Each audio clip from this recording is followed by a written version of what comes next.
a lot of times when people, they hit that point, they try to reproduce it the same way as we talked about, and you can't. Yeah, you can't do it the same way because that's redundancy. But also, many times, we have the experience and we start to try. Because trying is matter trying to change matter, and so we're forcing, we're controlling, we're predicting. And when we do that, then of course we're in separation, and we're waiting for the event to happen to feel the emotion, right? And I've done that long enough.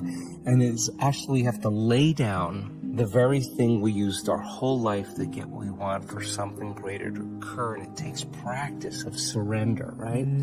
That's one element. I also think that our responses emotionally. Let's just say that a person gets connected to the future. They get connected to the energy of the future. They feel it. It's really great.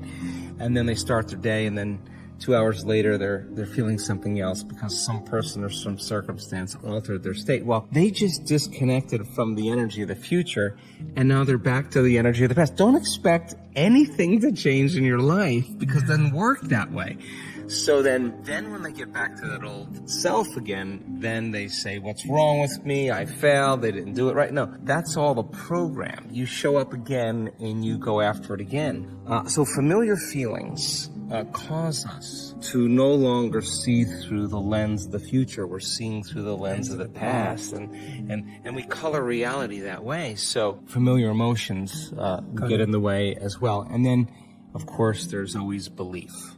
And a belief is just a thought you keep thinking over and over again until you hardwire it in your brain, and all beliefs are based on past experience. So a person has an experience, the stronger the emotion they have from that circumstance, the more they pay attention to the cause, and the brain freezes a frame, takes a snapshot, and that's called a memory. The moment they draw a conclusion about that experience, they'll think neurologically within those circuits, and they'll feel chemically within the boundaries of the emotion.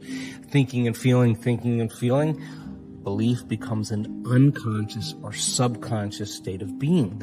Most people don't even know they have beliefs about things, about God, about relationships, about money, because it's not a conscious thing, it's a subconscious thing. Yeah. So in order to change a belief or a perception about yourself and your life, you gotta go all in. It's not like you go 50% in. You gotta go all in. You gotta make a decision with such firm intention that the amplitude of that decision carries a level of energy that causes the body to respond to the mind. That the choice that you make becomes a moment in time you'll never forget, and you would say, I remember the moment I made up my mind to change. And the stronger the emotion you feel, the more you'll pay attention to the decision, and that's a huge stone you drop in the quantum field. Big splash, big waves. And in essence, we're giving the body a taste emotionally of the future. We're aligning to a new future. Now, how many times do you have to do that? I don't know. I've done it over and over again until it becomes uncompromising. And people say, I remember when I made up my mind to change. I remember I made up my mind to heal. I remember the moment. I can tell you where I was, who I was with, what time of day it was. It wasn't like 9/11, something outer world changing your inner world. Your inner world is changing your inner world, which is ultimately going to change your outer world. So, I mean, people say, well, I believe God lives within me, divine lives within me. Okay? You sit them down to do a meditation, 10 minutes goes by and they're hungry and they quit.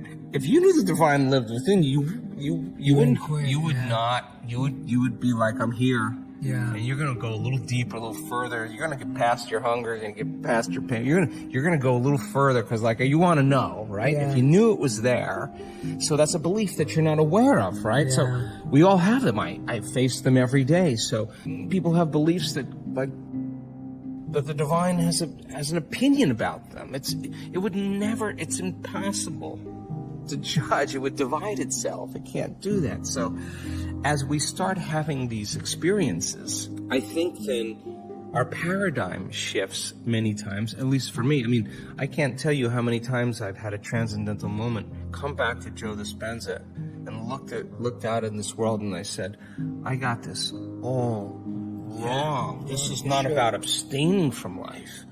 Ooh, it's the opposite. It's about going all in and really engaging and really living and really experiencing and tasting and smelling and eating and loving and we're here for that. We're here for all of that. So you create the experience And then when it gets predictable or it gets boring, let's change it up. Let's create another one. And then how far can you go with that? It just goes on. So I think really belief is the other thing it's a blind spot that we have to become conscious to. A lot of times when